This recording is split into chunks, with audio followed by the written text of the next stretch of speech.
Paltrocast. The last time I had the pleasure of speaking with you, it was on the junket for The Novice.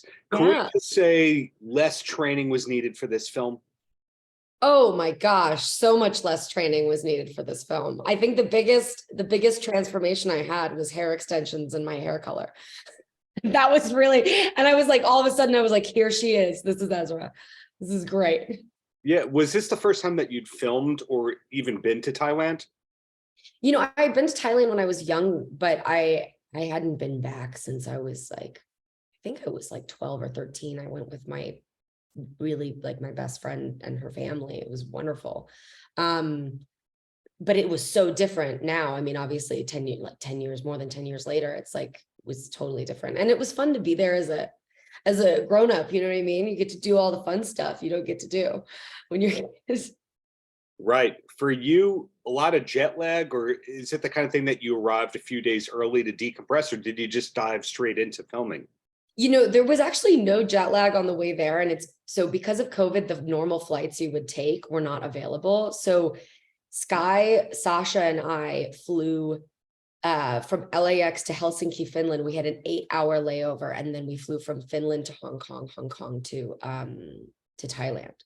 So you're awake for like over 24 hours. So by the time we got there, it's like you're just running on adrenaline.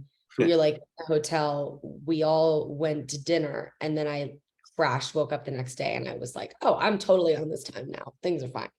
I hear you.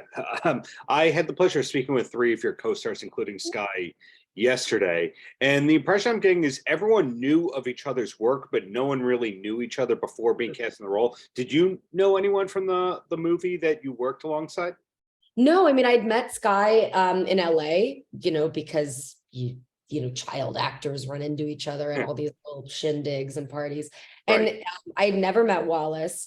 And Sasha, I mean, I told Sasha this, so it's not super embarrassing, but I used to be obsessed with like fashion, and I still am, but to a degree where when I was in middle school, when all my friends had like posters of like boys on their wall, I had like posters of like all these fashion models I loved. And Sasha was like a very prominent figure on my bedroom wall. And I told her this, I was like, I have been a fan of yours forever. And I loved her and Anna. So it was really fun when we met. We really just we all just super clicked. It was great.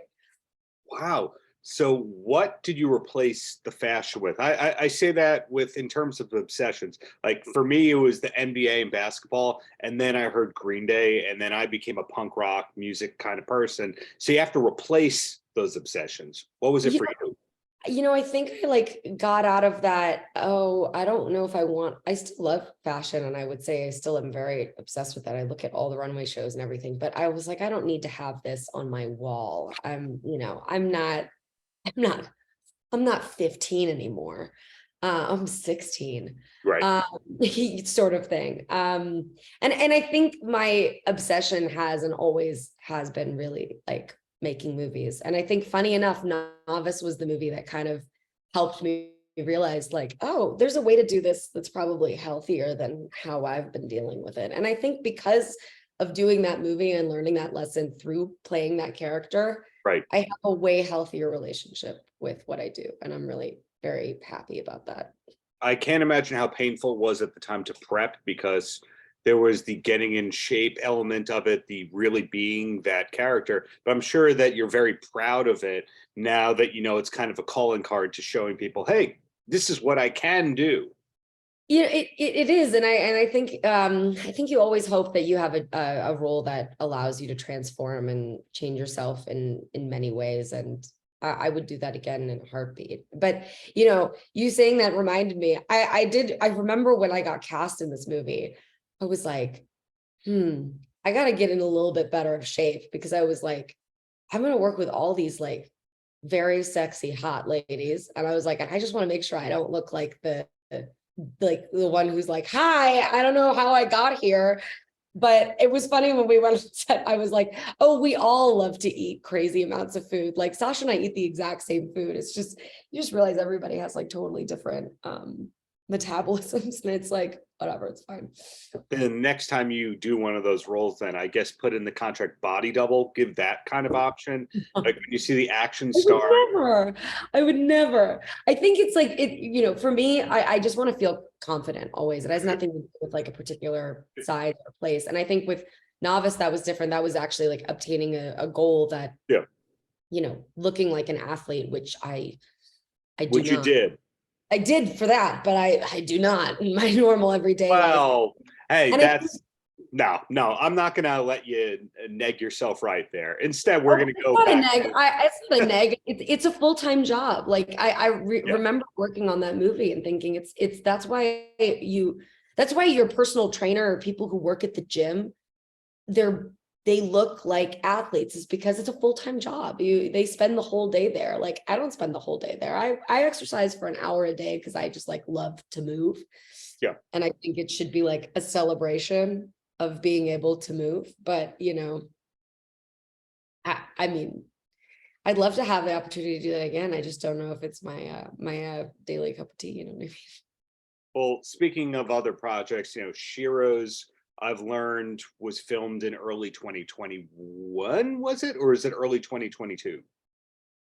2020, 2022. Okay, Yeah. so film then, it was announced around March 2022. We're finally getting it the general public nowadays. That's great.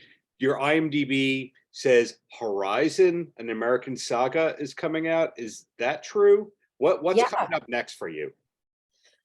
Well, so I have two films that I did before Horizon.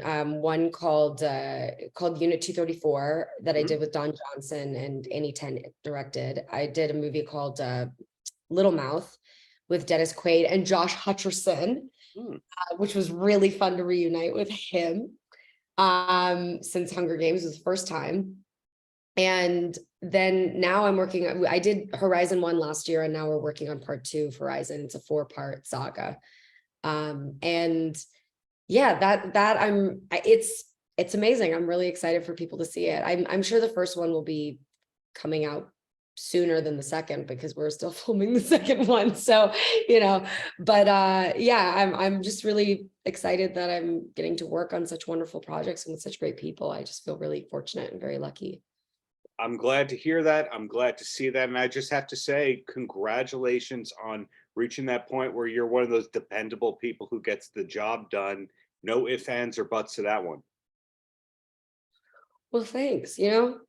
I actually saw this interview many years ago. John C. Reilly said something really beautiful. They were asking, it was a SAG screening. Someone asked him like about his career and why he never felt like he was, super hot. And he goes, you know what? I always want to be a great temperature of warm.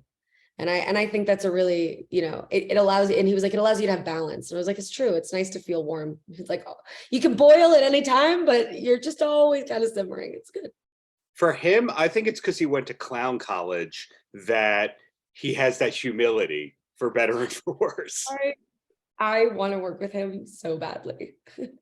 We'll put that onto the vision board and we'll make that happen. Get out in there. Yeah. But in the meantime, hey, Isabelle, thank you for your time. We're really looking forward to whatever's coming next from you. Of course. Thank you so much. Paltrocast.